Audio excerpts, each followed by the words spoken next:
Em nome do Pai, e do Filho, e do Espírito Santo. Amém. A vossa proteção recorremos, Santa Mãe de Deus. Não desprezei as nossas súplicas e nossas necessidades vos dirigimos, mas livrai-nos sempre de todos os perigos, ó Virgem gloriosa e bendita. Salmo 30 do Saltério à Virgem Maria de São Boaventura. Em ti, ó Senhora, eu tenho esperado, que eu não seja confundido. Receba-me em tuas graças. Tu és minha força e meu refúgio, minha consolação e minha proteção.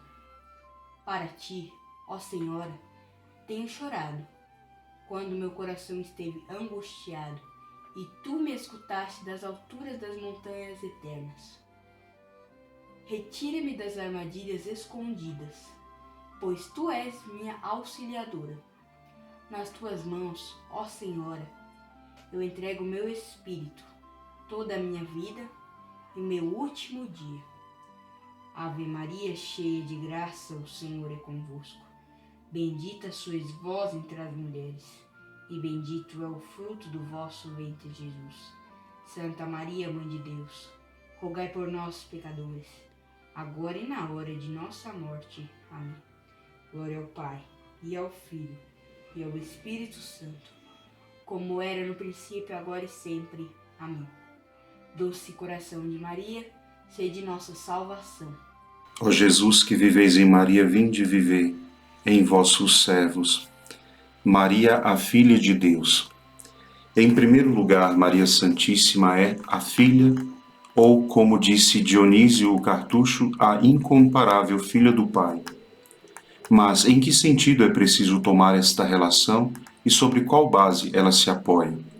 Deus Pai conta em sua família duas categorias de filhos. Primeiramente, o seu Filho eterno, gerado por sua natureza, consubstancial em tudo igual a si próprio. Em segundo lugar, numerosos filhos, que assim se podem considerar em consequência de sua redenção, de sua adoção e de sua vocação. Nesta segunda classe dos filhos de Deus, Maria ocupa um lugar à parte, precedendo por uma incalculável distância a multidão das simples criaturas.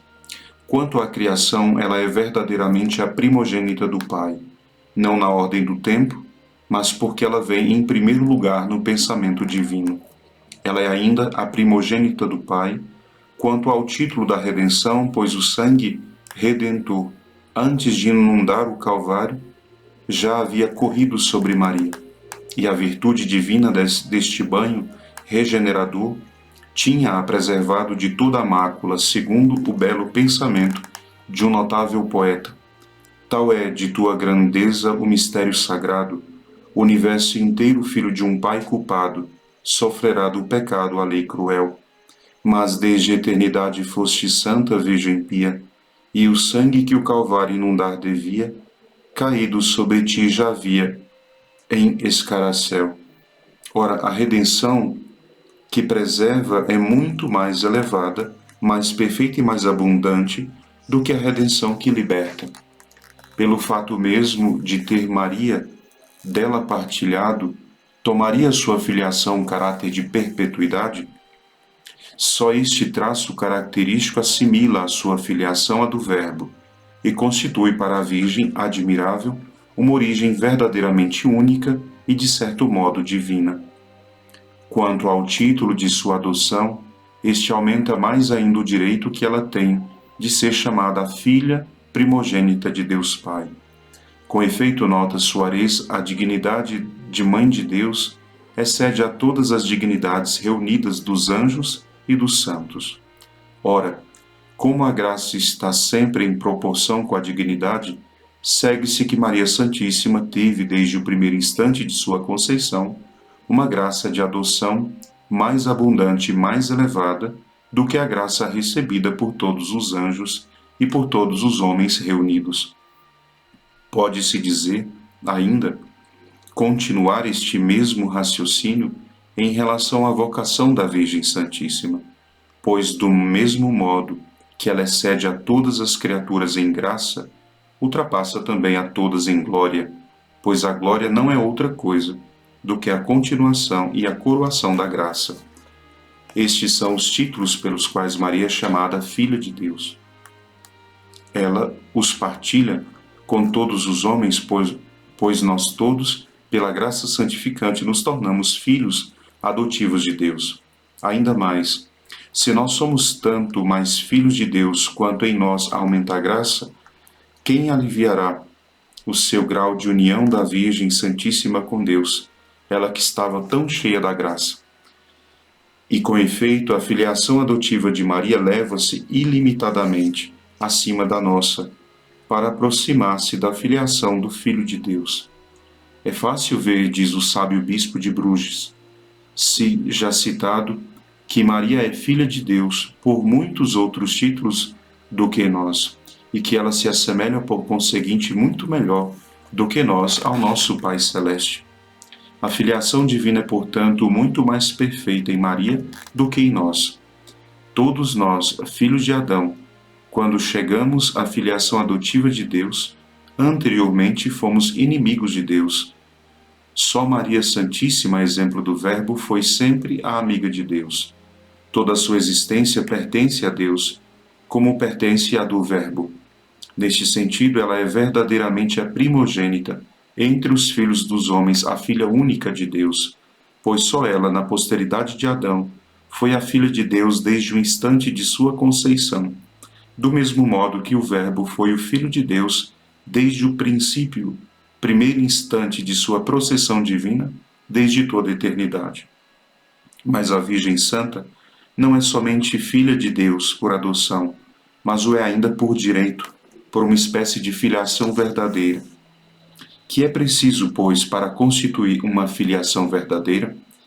4 coisas são, para isso, necessárias: a origem, a semelhança, a identidade da substância, o direito à herança paterna.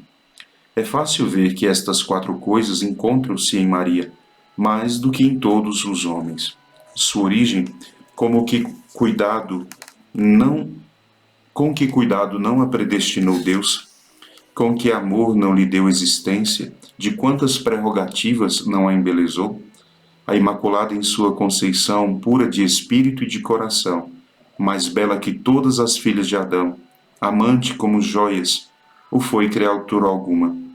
A semelhança com Deus, ou com nosso Senhor, onde encontrar mais perfeita e mais intensa do que nesta Virgem pura, que atravessou a terra quase sem a tocar, que respira Deus como nós respiramos o ar? Identidade de substância. Quão grande a união de substância com o Filho! É o mesmo sangue que circula em suas veias, o corpo de Jesus. É formado da própria substância de Maria, e Jesus é Deus. Poderia haver maior afinidade com a divindade? A herança paterna está fundada sobre a graça, e tanto maior é quanto mais abundante é a graça. Ora, a graça de Maria Santíssima ultrapassou a graça concedida a todas as criaturas juntas, pois que a sua dignidade está acima de todas as dignidades reunidas dos homens. Se tornou o último grau da graça santificante. Basta para dar direito à herança celeste, para fazer de uma alma a filha do Eterno.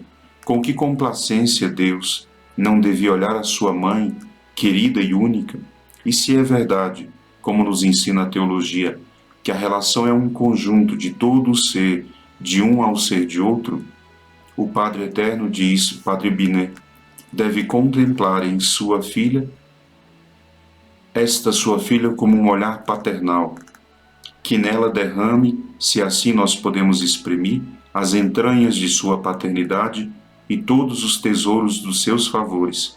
Por outro lado, a Virgem Santa deve olhar a Deus com um olhar de filiação e uma relação de tudo o que ela possui, de tudo o que ela é e de todos os seus poderes, restituindo a este Pai tudo o que emana de sua bondade.